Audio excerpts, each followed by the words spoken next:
The deep drive की एक और गहन चर्चा में स्वागत है। आज की हमारी जो जो चर्चा है वो डेटा एनालिसिस की दुनिया के उस इकोसिस्टम पर आधारित है जिसने मतलब पूरी इंडस्ट्री के काम करने का तरीका ही बदल दिया है। हाँ, बिल्कुल बदल दिया है।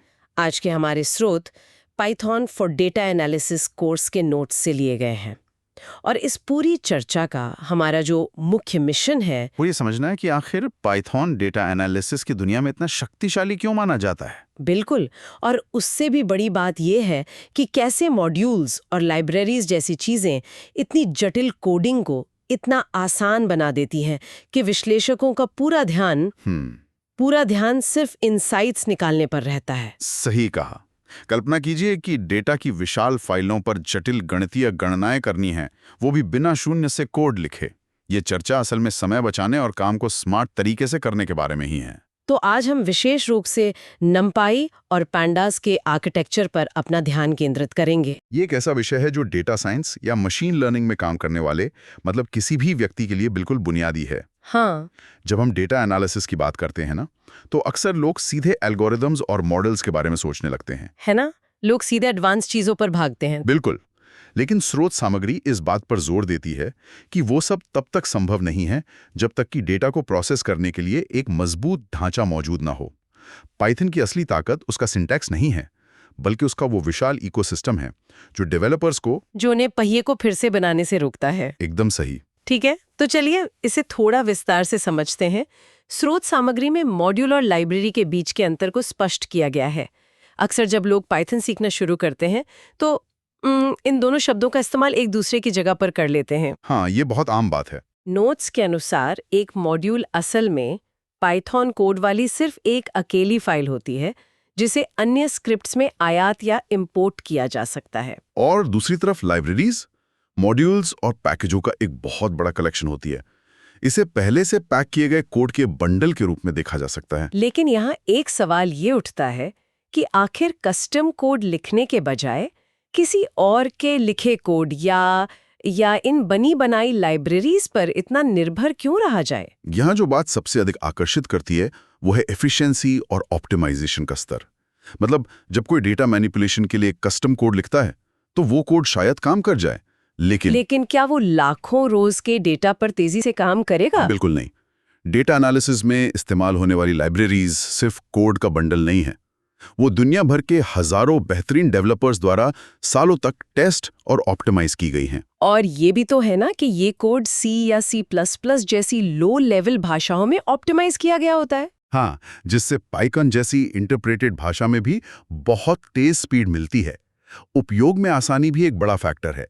इनके स्पष्ट इंटरफेस और डॉक्यूमेंटेशन के कारण शुरुआती और अनुभवी दोनों तरह के डेवलपर्स के लिए ये बहुत सुलभ है।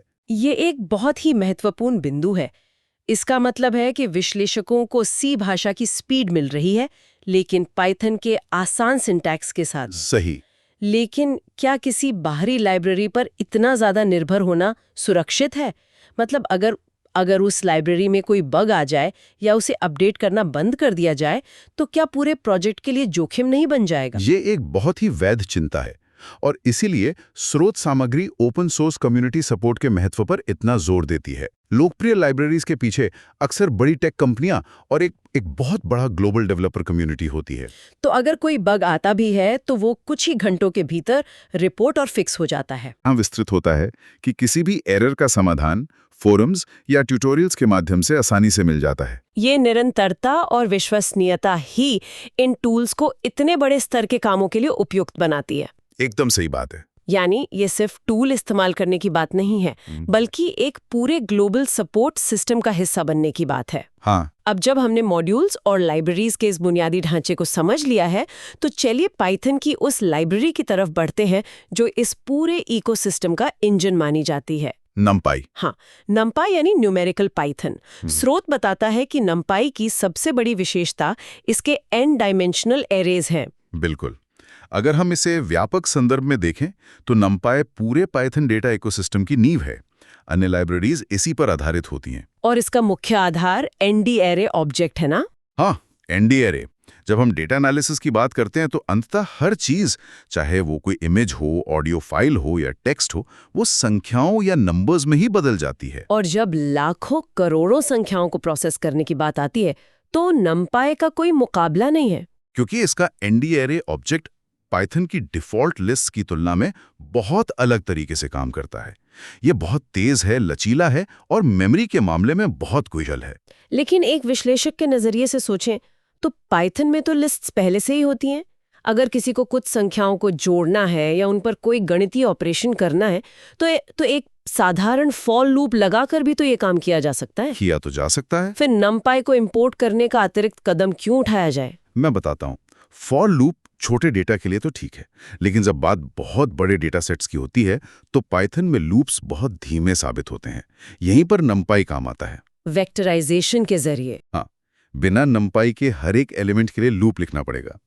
स्रोत में एक बहुत अच्छा उदाहरण दिया गया है। 2 बड़े डेटा सेट को जोड़ने की कल्पना करें। अगर बिना नमपाई के ये काम किया जाए तो हर एक इंडेक्स पर जाकर दोनों वैल्यूज को जोड़ना पड़ेगा, जो निश्चित रूप से काफी समय लेगा। लेकिन नमपाई के साथ सिर्फ import numpy as np लिखकर array1 प्लस array2 करने से काम बहुत संक्षिप्त और तेज हो जाता है। तो अगर array1 में 1 2 3 है और array2 में 4 5 6 है तो वो सीधे जुड़ जाएंगे। हाँ, एक ही बार में एलिमेंट वाइज ऑपरेशंस हो जाते हैं। और ये लीनियर अलजेब्रा, फोरियर ट्रांसफॉर्म और रैंडम नंबर जनरेशन के लिए भी बहुत उपयोगी है। यहाँ बात सच में बहुत दिलचस्प हो जाती है, क्योंकि नमपाई हालांकि बहुत तेज और शक्तिशाली है, लेकिन ये मुख्य रूप से एक गणितीय टूल है। सही कहा। और असली दुनिया का डेटा हमेशा साफ सुथरे मैट्रिक्स में नहीं आता है। असली दुनिया का डेटा बिखरा हुआ होता है। उसमें कॉलम के नाम होते हैं, अलग अलग तरह के डेटा टाइप्स एक साथ होते हैं। और यहीं प्रवेश होता है पैंडाज का। स्रोत सामग्री बताती है कि पांडाज एक ओपन सोर्स लाइब्रेरी है जिसे विशेष रूप से स्ट्रक्चर्ड डेटा के साथ काम करने के लिए डिजाइन किया गया है। पांडाज असल में नमपाई के ऊपर ही बनाया गया है। नमपाई गणित संभालता है और पांडाज डेटा मैनेजमेंट संभालता है। इसका सबसे प्रमुख टूल डेटा फ्रेम है। हाँ, डेटा फ्रेम। ये पंक्तियों और स्तंभों वाली एक टेबल की तरह काम करता है। इसे एक प्रोग्रामेबल स्प्रेडशीट के रूप में देखा जा सकता है, जो नमपाई की स्पीड और फ्लेक्सिबिलिटी दोनों प्रदान करता है। बिल्कुल। एक सवाल जो अक्सर इस बिंदु पर उठता है वो ये है कि डेटा क्लीनिंग और मैनिपुलेशन के लिए तो स्प्रेडशीट्स भी काफ़ी हैं। फिर कोई सिर्फ एक CSV फाइल को साफ करने या उसका एनालिसिस करने के लिए पांडास का उपयोग क्यों करे? इसका जवाब बहुत सीधा है, स्केलेबिलिटी और ऑटोमेशन। आम स्प्रेडशीट्स की एक लिमिट होती है, बहुत बड़ा डेटा खोलने पर सिस्टम क्रैश हो सकता है। लेकिन पांडास कुछ ही सेकंड्स में इतनी बड़ी फाइल को संभाल लेता है। और दूसरी बात ऑटोमेशन की है।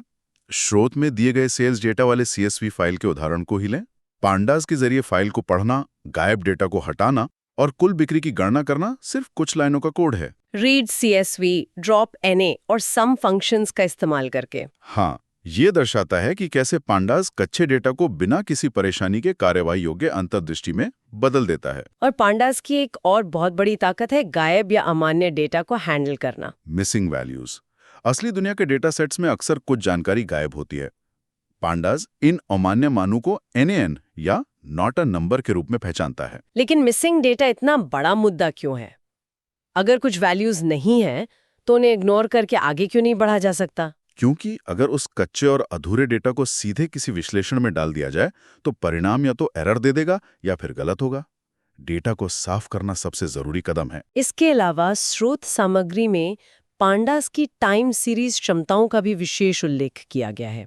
वित्तीय और आर्थिक विश्लेषण के लिए समय आधारित डेटा के साथ काम करने के इसके शक्तिशाली उपकरण बहुत काम आते हैं। ये स्पष्ट है कि नमपाई और पांडास एक बहुत ही मजबूत टीम बनाते हैं।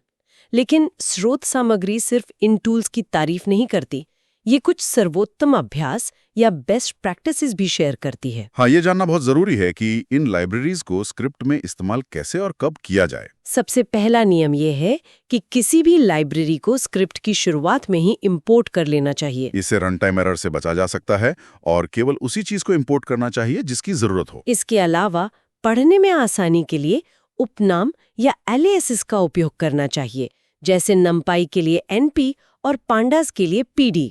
और इन लाइब्रेरीज को अपडेट रखना भी बहुत जरूरी है। विशेषज्ञ के तौर पर मैं हमेशा सलाह देता हूं कि पिप पैकेज मैनेजर का उपयोग करके इंस्टॉल अपग्रेड कमांड से इन्हें हमेशा नवीनतम रखा जाए। लेकिन यहाँ एक और बहुत ही दिलचस्प परिदृश्य सामने आता है। अगर डेटा सेट इतना बड़ा हो जाए कि वो सिस्टम की मेमोरी में ही फिट ना हो तो क्या होगा? पांडास की भी तो अपनी एक लिमिट है। ये तो बिग डेटा की दुनिया में एक बहुत ही आम समस्या है। यहीं पर डिस्क और वेक्स जैसी एडवांस्ड लाइब्रेरीज काम आती हैं, जो पांडास के विकल्प के रूप में बहुत बड़े डेटा सेट्स को संभालने के लिए समानांतर प्रसंस्करण यानी पैरेलल प्रोसेसिंग की सुविधा देती हैं। और नंपाई के विकल्पों की बात करें तो नंपाई के लिए साइपाई और नंबा जैसी लाइब्रेरीज हैं, जो जटिल वैज्ञानिक गणनाओं के लिए स्पीड को और भी आगे ले जाती हैं। तो इस सब का आखिर मतलब क्या है?